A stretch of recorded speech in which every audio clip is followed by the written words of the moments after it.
ओम नमः शिवाय। हर हर महादेव। आज अपने सुनेंगे पंच भिक्षु की कहानी, जो कार्तिक मास के अंतिम 5 दिनों में कही और सुनी जाती है। ये 5 दिन बहुत ही फलदायी होते हैं। इन दिनों में सुबह जल्दी उठकर सूर्य उदय होने से पहले स्नान करने के पानी में गंगा जल मिलाकर स्नान करें। उसके बाद तुलसी में जल डालें और शुद्ध घी का दीपक जलाकर 108 बार ओम नमो भगवते वासुदेवाय मंत्र का जाप करें। उसके बाद पंच भिक्षु की कथा सुने। इस कथा में पहली कहानी गणेश जी की, दूसरी पंच भिक्षु की और तीसरी लपसी तपसी की कही और सुनी जाती है। इसमें व्रत रखने के अलग अलग विधान होते हैं। कोई 5 दिन व्रत रखता है और कोई एकादशी और द्वादशी को व्रत रखकर त्रयोदशी को भोजन करता है। फिर चतुर्दशी व पूर्णिमा को व्रत रखकर पूर्णिमा के दिन 5 वस्तुएं ब्राह्मणी को दान करते हैं। इस प्रकार यह 4 साल तक कार्तिक स्नान किया जाता है। फिर 5वें साल में इसका उद्यापन किया जाता है। इसमें या तो हर साल एक ब्राह्मण के जोड़े को भोजन करवाएं या फिर 5वें साल में 5 ब्राह्मण ब्राह्मणी के जोड़ों को भोजन करवाकर यथासंभव दान दक्षिणा देकर विदा किया जाता है। इस स्नान और व्रत में बर्तन का दान भी करना चाहिए। अपने सामर्थ्य के अनुसार लोटा, गिलास, कटोरी, थाली जो भी कुछ आप देना चाहते हैं, हर साल एक दें या फिर 5वें साल में 5 चीज़ों का दान करें। सुनते हैं पंच भिक्षु की कहानी। पहली कहानी गणेश जी महाराज की। बोलो विघ्न हरता गणेश जी महाराज की जय हो। पुराने समय की बात है। एक तालाब पर एक मेंढक और एक मेंढकी रहा करते थे। मेंढकी हमेशा भगवान गणेश जी की पूजा अर्चना करती थी। वह सुबह जल्दी उठती और तालाब में स्नान करके पाल पर आकर बैठ जाती और सवा पहर दिन चढ़ने तक गणेश जी भगवान का नाम जपती रहती। जब तक वह गणेश जी भगवान की पूजा करती तब तक वो कुछ नहीं खाती। पूजा समाप्त होने के बाद ही कुछ खाती थी। तो यह देखकर मेंढक को बहुत ही गुस्सा आता था। एक दिन वो मेंढकी से कहने लगा कि मेंढकी, तुम रोजाना ये क्या करती हो? सुबह जल्दी उठ जाती हो और सवा पहर दिन चढ़ने तक पाल पर बैठी रहती हो, गार खाती हो ना मिट्टी। इस तरह कैसे काम चलेगा? तो मेंढकी ने कहा कि स्वामी, मैं तो गणेश जी भगवान की पूजा करती हूँ। गणेश जी महाराज हमारी समस्त विघ्न बाधाओं से रक्षा करते हैं। मैं तो कहती हूँ कि तुम भी रोजाना गणेश जी की पूजा किया करो। तो मेंढक कहने लगा कि मैं कोई गणेश जी को नहीं जानता हूँ। गणेश जी कौन है? हे मेंढकी, तुम तो पापी है जो हर समय पर पुरुष का नाम लेती है। तुम्हारे लिए तो मैं ही भगवान हूँ और तुम इस पाप को करना बंद कर दो। आज के बाद से कोई गणेश जी की पूजा नहीं करनी, मुझे अच्छा नहीं लगता। तो इस तरह मेंढक के मना करने पर मेंढकी बहुत ही दुखी हुई और सोचने लगी कि पति परमेश्वर की बात नहीं मानी तो ये भी गलत होगा। पर मैं भगवान गणेश की पूजा को ऐसे बीच में ही कैसे छोड़ दूं? इन्हें कैसे समझाऊं कि भगवान की पूजा करना गलत नहीं है? तो वह मन ही मन गणेश जी भगवान का स्मरण करने लगी कि हे गणेश जी महाराज, मुझे कोई रास्ता दिखाओ ताकि मैं निरंतर आपकी पूजा करती रहूं। तो मेंढकी के इस तरह पुकारने पर गणेश जी महाराज की माया से एक दिन राजा की एक दासी आती है और जैसे ही वो तालाब में पानी भरने के लिए अपना मटका डुबोती है तो मेंढक और मेंढकी दोनों पानी के साथ उस घड़े में चले जाते हैं और दासी उस घड़े को उठाकर राजमहल में आ जाती है। वहाँ आकर वह सीधे ही उस घड़े को चूल्हे पर चढ़ा देती है, नीचे आग जला देती है। तभी मेंढकी तो गणेश जी भगवान का स्मरण करने लगती है। तो जैसे जैसे पानी गर्म होता जाता है तो मेंढकी को तो इस बात का बिल्कुल भी पता नहीं चलता कि पानी गर्म हो रहा है। मेंढक कहता है कि मेंढकी, मैं तो जल रहा हूँ, यहाँ से निकलने का कोई उपाय सोचो, आज हम दोनों की यहीं पर जान निकल जाएगी। तो मेंढकी कहने लगी कि स्वामी, आप कैसे जल रहे हैं? मुझे तो ठंडी ठंडी सेब आ रही है। मैं तो गणेश जी भगवान की पूजा कर रही हूँ और पूजा समाप्त होने तक कुछ ना कुछ उपाय तो निकल ही आएगा। तो मेंढक कहने लगा कि जब तक तुम्हारी पूजा समाप्त होगी तब तक तो यह पानी उबल जाएगा और मेरी तो जान निकल जाएगी। आज तुम कुछ कर, तुम्हारे गणेश जी भगवान से बोल कि हमारी जान बचाए। अगर आज वो ऐसा करते हैं तो मैं भी तुम्हारे साथ रोजाना गणेश जी भगवान की पूजा किया करूँगा। क्योंकि मेंढक के यह समझ में आ गया था कि इतने गर्म पानी में मेंढकी आराम से बैठी है तो इसकी रक्षा गणेश जी भगवान ही कर रहे हैं। मैंने उनका अपमान करके बहुत बड़ी गलती कर दी है।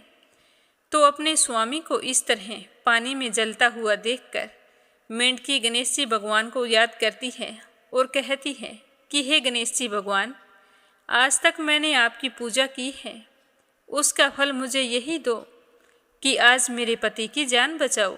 तो मेंढकी के इस तरह स्मरण करने पर गणेश जी भगवान प्रसन्न हो जाते हैं और थोड़ी ही देर में दो सांड लड़ते हुए वहाँ आते हैं और लड़ते लड़ते उस गड्ढे से टकरा जाते हैं, जिससे वह गड्ढा फूट जाता है और मेंढक और मेंढकी दोनों संकट से मुक्त होकर तालाब में चले जाते हैं। और फिर दूसरे दिन से मेंढक और मेंढकी सुबह जल्दी उठते हैं, स्नान करके सवा पहर दिन चढ़ने तक गणेश जी भगवान की पूजा करते हैं। तो मेंढक को इस तरह गणेश जी भगवान की पूजा करते हुए देखकर मेंढकी को बहुत ही खुशी होती है और वह मन ही मन गणेश जी भगवान का धन्यवाद करने लगती है। हे गणेश जी महाराज, जिस तरह आपने मेंढक व मेंढकी के संकटों को दूर किया, वैसे ही सबके कष्ट दूर करना। जो भी आपकी इस कथा को सुने, सुनाए या हुंकारा भरे, उसकी सारी मनोकामनाएं पूर्ण करना। बोलो गणेश जी महाराज की जय हो। पंच भिक्षु की कहानी। लक्ष्मीपति नारायण के अनंत स्वरूपों की जय हो। एक समय की बात है, किसी गांव में एक साहूकार रहता था। उसके एक बेटा और एक बहू भी थे। साहूकार के बेटे की बहू कार्तिक के महीने में रोजाना सुबह जल्दी उठकर गंगा स्नान के लिए जाती थी। उसका नियम था कि वह कभी भी पराये पुरुष का मुंह नहीं देखती थी। एक राजा का बेटा भी सुबह सवेरे गंगा स्नान के लिए जाता था। वह देखकर हैरान होता कि मैं बहुत जल्दी आता हूँ स्नान करने के लिए, लेकिन कोई तो है जो मुझसे भी पहले आकर स्नान करके चला जाता है। तो राजा का बेटा रोजाना सुबह जल्दी आने की कोशिश करता, पर साहूकार की बहू उससे भी पहले स्नान करके चली जाती। ऐसा करते करते कार्तिक का महीना बीतने वाला था। सिर्फ अंतिम 5 दिन बाकी बचे थे। तो साहूकार कहने लगा कि अब तो मैं पता लगा के ही रहूँगा कि कौन है। इस तरह सोचते हुए वो कार्तिक स्नान के लिए जा रहा था। तो साहूकार की बहू स्नान करके घर जा रही थी। जैसे ही साहूकार के बेटे की बहू को लगा कि कोई आ रहा है, तो वो जल्दी जल्दी अपने घर जाने लगी। जल्दबाजी करने पर उसकी माला मोजड़ी वहीं पर छूट गई। तो वह तो घर चली गई और राजा का बेटा देखने लगा कि कोई तो था जो स्नान कर रहा था, अब कहाँ चला गया। इस तरह वो इधर उधर देखने लगा। तभी उसकी नज़र माला मोजड़ी पर पड़ी, तो उसने उठा ली और सोचने लगा कि ये कोई औरत है जो मुझसे पहले स्नान करने आती है, और जिस औरत की माला मोजड़ी इतनी सुंदर है तो वो खुद ना जाने कितनी ही सुंदर होगी।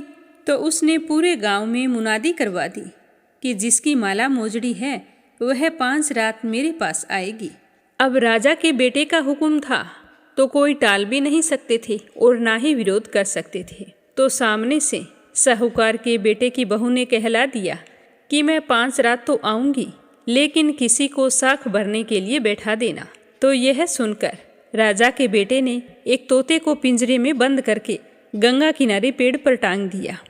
बहू सुबह के समय आई, पहली पौड़ी पर पैर रखा और बोली कि हे कार्तिक के ठाकुर राई दामोदर, 5 पांडु, 6 नारायण, भीखम राजा, उस पापी को नींद आ जाए।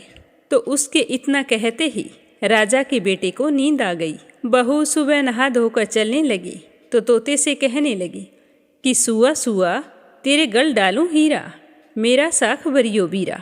तो सुआ बोला कि कभी कोई भाई भी अपनी बहन की साख भरता है क्या? तो वह कहने लगी कि सुआ सुआ मैं सुबह तेरे पैरों में नेवर डालूंगी, साख भरियो मेरे देवर। तो सुए ने कहा कि ठीक है भाभी, मैं आपकी साख जरूर भरूंगा। तो सुनकर वो बहुत ही खुश हुई और अपने घर चली गई। उसके जाने के बाद में राजा का बेटा हड़बड़ाकर उठकर बैठा और सुए से पूछने लगा कि सुआ, वो आई थी क्या, कैसी थी? तो सुआ बोला कि आभा सी बिजली, होली की सी झल, केला की सी कामिनी, गुलाब सा रंग। तो यह सुनकर राजा के बेटे का मन मचलने लगा और सोचने लगा कि मैं भी कैसा हूँ। वो आई तो मैं सो गया, कल से मैं नींद नहीं लूँगा। तो अगले दिन राजा के बेटे ने सोचा कि आज मैं अपनी अंगुली में चीरा लगा लूँगा ताकि मुझे नींद ना आए। तो अगले दिन राजकुमार ने अपनी अंगुली चीर कर वहाँ पर बैठ गया। अंगुली में बुरी तरह से दर्द हो रहा था, उसे नींद भी नहीं आ रही थी।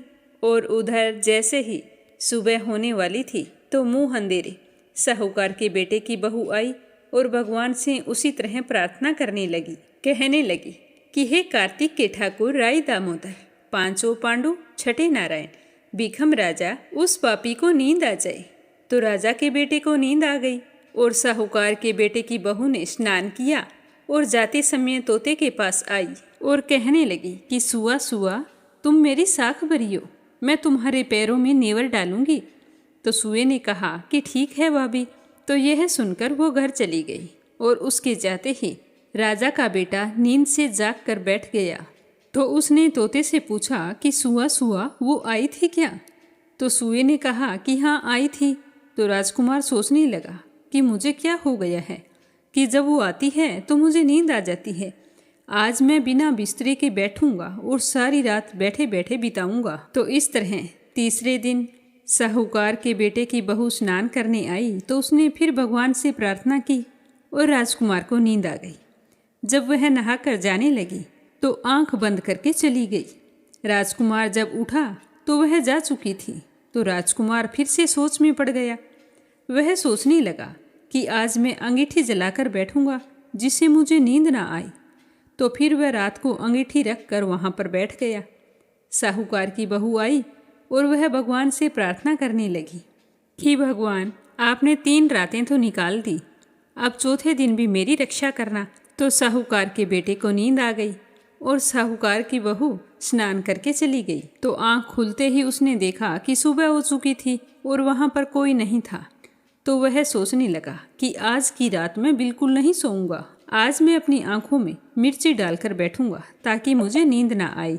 तो साहूकार की बहू फिर आई और उसने भगवान से उसी तरह प्रार्थना की कि भगवान, आज मेरा चौथा दिन है, आज भी मेरी लाज रखना। तो भगवान की कृपा से उसे फिर से नींद आ गई और वह स्नान करके चली गई। सुबह जब तोते से राजकुमार ने पूछा तो उसने वही बात बताई कि वो तो आई थी और स्नान करके चली गई। तो राजकुमार सोचने लगा कि आज मैं बिना बिस्तरे बिछाई गंगा किनारे बैठकर निगरानी करूंगा, आज उसे नहीं जाने दूंगा क्योंकि आज तो 5वां और अंतिम दिन है। तो इस तरह विचार करके वो बैठ गया और साहूकार के बेटे की बहू आई और भगवान से प्रार्थना करने लगी कि भगवान, आज तो 5वां दिन है, आप मेरी रक्षा करना। तो वह तो पतिव्रता नारी थी और बड़े ही नियम से कार्तिक स्नान करती थी। तो भगवान ने उसकी मुराद पूरी कर दी। उस दिन भी राजकुमार को नींद आ गई।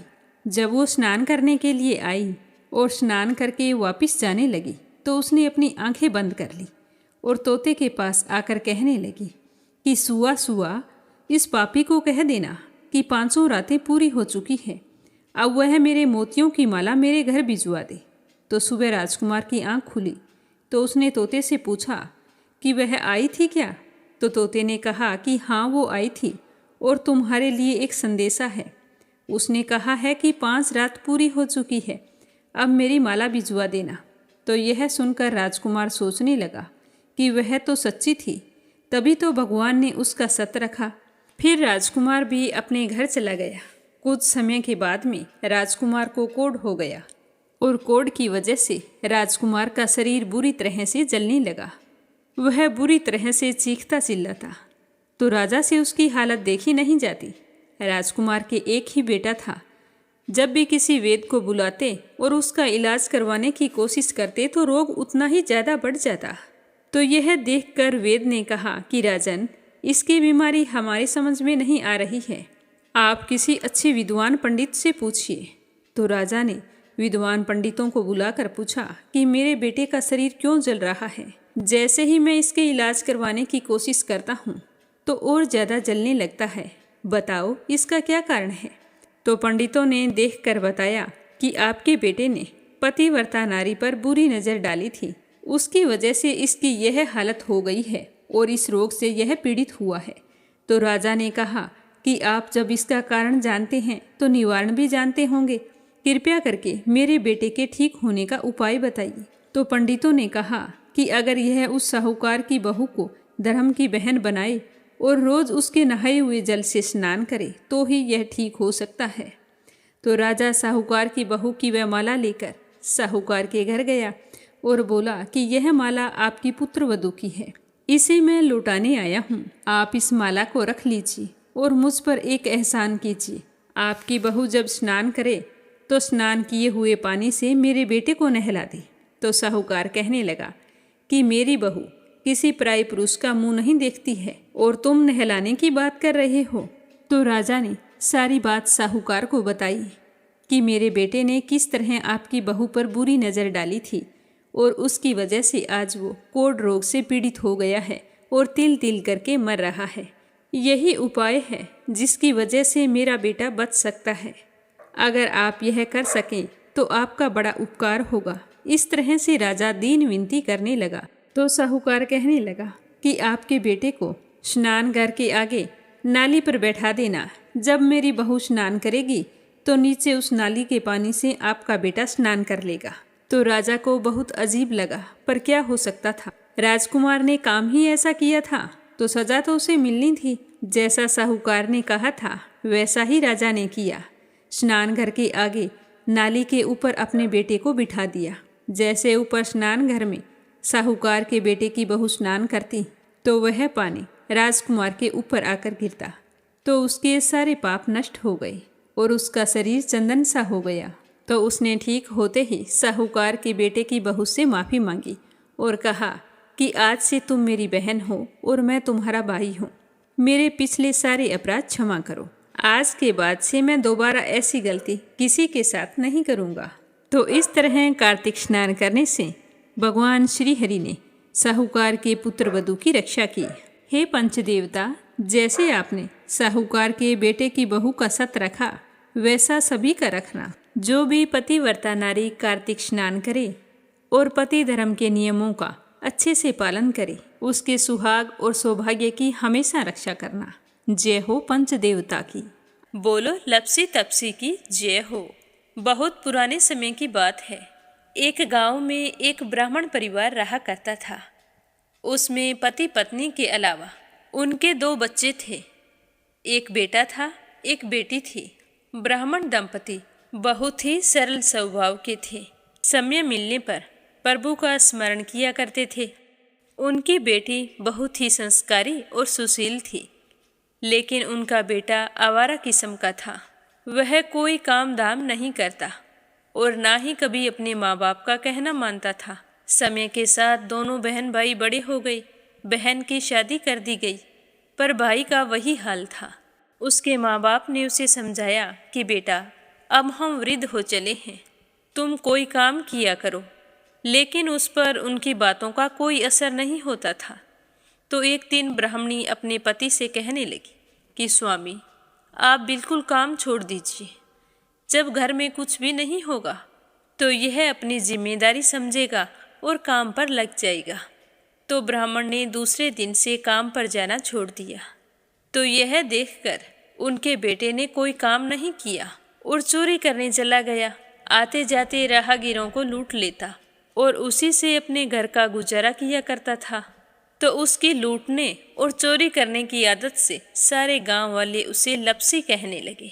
तो लपसी की इस हरकत से उसके माँ बाप बहुत ही दुखी रहते थे, पर वह किसी की सुनने के लिए तैयार नहीं था। इसी तरह समय बीतता गया। एक दिन की बात है कि लपसी एक पीपल के पेड़ पर बैठा था। तभी शिव पार्वती जा रहे थे। पार्वती माता गहनों से लदी हुई थी।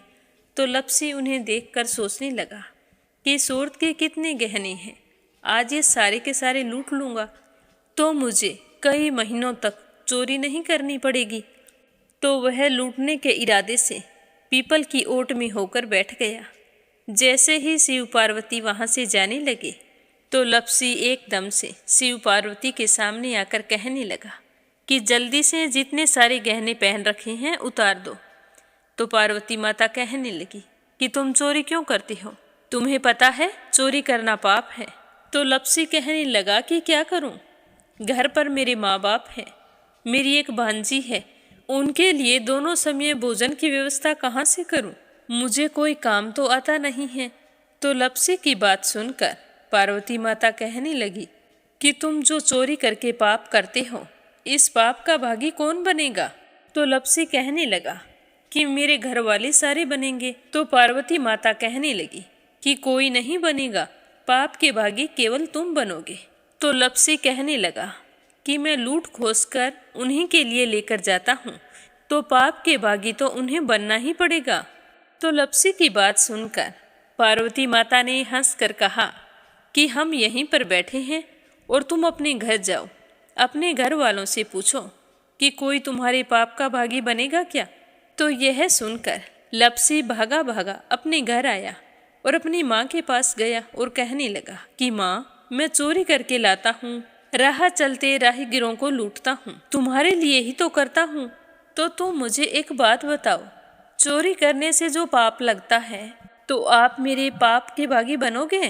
तो लपसी की बात सुनकर उसकी माँ कहने लगी कि बेटा, मैंने तो तुमसे नहीं कहा कि तुम चोरी करके लाओ, तुम कमा कर लाओ, हमें तो 2 वक्त की रोटी चाहिए, मैं तो तुम्हारी पाप की भागी नहीं बनूंगी। तो माँ के मुंह से इस तरह की बात सुनकर लपसी तो हैरान हो गया। फिर वह अपने पिताजी के पास गया और जाकर कहने लगा कि पिताजी, मैं जो कुछ भी लूट खोस के लाता हूँ वो आपके लिए ही तो लाता हूँ। देखो मैंने लूट कर कितना धन इकट्ठा कर लिया है, कितने ऐशो आराम है तुम्हारे। अगर मैं चोरी नहीं करता तो क्या ये सब हमें मिलता। पिताजी, मैं तुमसे एक बात पूछता हूँ कि चोरी करने से पाप लगता है, तो उस पाप में आप मेरे भागीदार बनोगे क्या। तो लपसी की बात सुनकर उसके पिताजी कहने लगे कि बेटा, मैंने नहीं कहा कि तुम चोरी करके लाओ, तुम कमा कर लाओ, मैं तुम्हारे पाप का भागी नहीं बनूंगा। तो माँ बाप के मुंह से इस तरह की बात सुनकर वह बहुत ही उदास हुआ और सोचने लगा कि मैं कितने महीनों से चोरी कर रहा हूँ, ना जाने मुझ पर कितना पाप चढ़ गया है, और ये तो बोल रहे हैं कि पाप के भागी हम नहीं बनेंगे, तो अब क्या होगा। तो वह बड़े ही दुखी मन से शिव पार्वती से मिलने के लिए चल पड़ा। जैसे ही घर से बाहर निकलने लगा तो उसकी छोटी सी भांजी दरवाजे पर खेल रही थी। उसे पता नहीं था कि पाप पुण्य क्या होता है, तो वो कहने लगी कि मामा, पाप की भागी मैं बनूंगी। तो उसके इस तरह कहते ही लपसी ने उसे गोद में उठाया और चल पड़ा। शिवजी भगवान और पार्वती माता के पास जाकर कहने लगा कि घर वालों ने पाप का भागी बनने से मना कर दिया है और एक यही है जो पाप की भागी बनने को तैयार है। फिर लपसी बड़े ही दीन स्वर में कहने लगा कि हे भगवान, मैं समझ गया हूँ कि चोरी करना पाप है। आज तक जो मैंने काम किया वो बहुत ही गलत था, लेकिन अब मैं इसका प्रायश्चित करना चाहता हूँ। अब तुम ही बताओ, मुझे मेरे पापों से मुक्ति कैसे मिलेगी। तो उसकी बात सुनकर शिव पार्वती बहुत ही खुश हुए और लपसी को कच्चे सूत का एक छोटा सा गोला देते हुए कहा कि लपसी, ये सूत लो और इस पीपल के चारों ओर परिक्रमा लगाओ। जब यह सूत समाप्त हो जाएगा तब तुम्हारे सारे पाप नष्ट हो जाएंगे। तो यह सुनकर लपसी बहुत ही खुश हुआ। सोचने लगा कि छोटा सा गोला है, अभी लपेट कर घर चला जाऊंगा, उसके बाद में कभी कोई पाप नहीं करूंगा। फिर उसने अपनी बांजी को कंधे पर बैठाया और पीपल की परिक्रमा लगानी शुरू कर दी। अब भगवान का वह सूत खत्म कहाँ होने वाला था। लपसी चक्कर लगाता गया पर वह सूत खत्म नहीं हुआ। चक्कर लगाते लगाते 1 महीने, 6 महीने, साल, पूरे 12 साल बीत गए पर वह सूत खत्म नहीं हुआ। 12 साल बाद एक बार फिर शिव पार्वती जी वहाँ से गुजर रहे थे तो पार्वती माता ने कहा कि स्वामी, चलो लपसी को चलकर देखते हैं। तो शिवजी कहने लगे वो चोरी करने वाला, लूटने वाला कब का चला गया होगा। तो पार्वती माता कहने लगी कि नहीं स्वामी, चलकर देखने में क्या जाता है, चलो एक बार देखते हैं। तो शिव पार्वती जी जैसे ही पीपल वृक्ष के पास आए तो देखा कि लपसी तो अब भी चक्कर लगा रहा है। वहाँ चारों ओर गहरी खाई हो गई है और लपसी की बड़ी बड़ी दाढ़ी, मूंछें, नाखून बढ़ गए हैं। तो यह देखकर पार्वती माता ने कहा कि देखो स्वामी, आप तो कह रहे थे कि वो कब का ही चला गया, देखो इसके मन में सच्ची भक्ति है। तो पार्वती की बात सुनकर शिवजी ने कहा कि चलो अभी देख लेता हूँ। तो यह कहकर शिवजी ने एक सोने का कड़ा लपसी के आगे फेंक दिया। तो लपसी ने झट से उसके ऊपर पैर कर लिया। फिर अचानक से उसका ध्यान शिव पार्वती जी की ओर गया। तो वो हाथ जोड़कर कहने लगा कि भगवान, अब तो मेरे पाप समाप्त हो गए होंगे, आप मुझे यहाँ से जाने की आज्ञा दीजिए, आपका यह सूत अभी तक खत्म नहीं हुआ है। तो शिवजी भगवान ने कहा कि तुम्हारे पाप कर्म भी अभी तक पूरे नहीं हुए हैं। तो शिवजी की बात सुनकर लपसी कहने लगा कि भगवान, मुझे पूरे 12 वर्ष हो गए हैं आपकी भक्ति करते करते, और अब भी आप मुझ पर शक कर रहे हैं। तो शिवजी ने कहा कि अपना पैर उठाओ। तो जैसे ही लपसी ने अपना पैर उठाया तो उसके पैर के नीचे सोने का कड़ा था। तो यह देखकर लपसी शर्मिंदा हो गया और कहने लगा कि प्रभु, गलती हो गई, मुझे माफ़ करो, आगे से मैं ऐसी गलती कभी नहीं करूँगा। तो शिवजी कहने लगे कि नहीं लपसी, तुम्हारा पाप ऐसे पूरा नहीं हो सकता, अब तुम्हें 12 वर्ष तक और इसी तरह परिक्रमा करनी होगी, उसी के बाद तुम्हारे पाप समाप्त होंगे। यह कहकर शिव पार्वती वहाँ से चले गए और वह फिर से पीपल के पेड़ की परिक्रमा करता रहा। करते करते 12 साल बीत गए। 12 साल बाद में शिव पार्वती जी वहाँ पर आए तो उन्होंने देखा कि आज भी वो वहीं पर चक्कर लगा रहा है। तो शिवजी ने फिर उसके सामने सोने की अंगूठी फेंकी, पर उसने कोई ध्यान नहीं दिया। तो शिवजी भगवान प्रसन्न होकर कहने लगे कि हे लपसी, आज से तुम मेरी तपस्या करके तपसी बन गए हो। मैं तुम्हें वरदान देता हूँ कि तुम अपने जीवन में सारे सुखों को प्राप्त करेगा, और तूने 24 बरस तक मेरी भक्ति की है, इसका फल भी तुझे अवश्य मिलेगा। जो भी औरत गाय और कुत्ते की रोटी नहीं बनाएगी, उसका पुण्य फल तुम्हें मिलेगा। आंगन लीप कर दहलीज नहीं लीपेगी, तो उसका पुण्य फल भी तुझे ही मिलेगा। अगर हमारे घर की बहन बेटी को हम सूट, तीवल या साड़ी भेंट स्वरूप देते हैं, तो साथ में मोली का धागा और कुछ रुपए नहीं देंगे, तो उसका पुण्य फल भी तुम्हें ही मिलेगा। अगर कोई दिए से दिया जलाएगा, तो उसका पुण्य फल भी तुम्हें ही मिलेगा। अगर व्रत और पूजा पाठ में सारी कहानी सुन ले और तुम्हारी कहानी ना सुने, तो उसका पुण्य फल भी तुम्हें ही मिलेगा। कहा जाता है कि तभी से सुबह पहली रोटी गाय की और सुबह की अंतिम रोटी छोटी बनाई जाती है, और शाम को अंतिम रोटी बड़ी बनाई जाती है जो कुत्ते की होती है। और दिए से दिया भी नहीं जलाया जाता, और घर की बहन बेटियों को सूट और तीवल के साथ भेंट स्वरूप कुछ रुपए भी जरूर दिए जाते हैं। और उसी दिन से हर व्रत कथा के बाद में लपसी तपसी की कहानी जरूर सुनी जाती है, और कथा समाप्त होने पर कहा जाता है कि लपसी का फल लपसी को मिले, तपसी का फल तपसी को मिले। हमारी पूजा पाठ का, हमारे व्रत का और हमारी कहानी का पुण्य फल हमें मिले। बोलो लपसी तपसी की जय हो। तो ये थी कार्तिक माह के अंतिम 5 दिन सुनी जाने वाली पुण्यदायी कथा। इस कथा को सुनने से श्री हरि का आशीर्वाद प्राप्त होता है और हमारे जीवन में आने वाले सारे संकट विष्णु जी के आशीर्वाद से दूर हो जाते हैं और जीवन में सुख सौभाग्य का वास होता है। बोलो विष्णु भगवान की जय हो। कार्तिक के देव दामोदर भगवान की जय हो।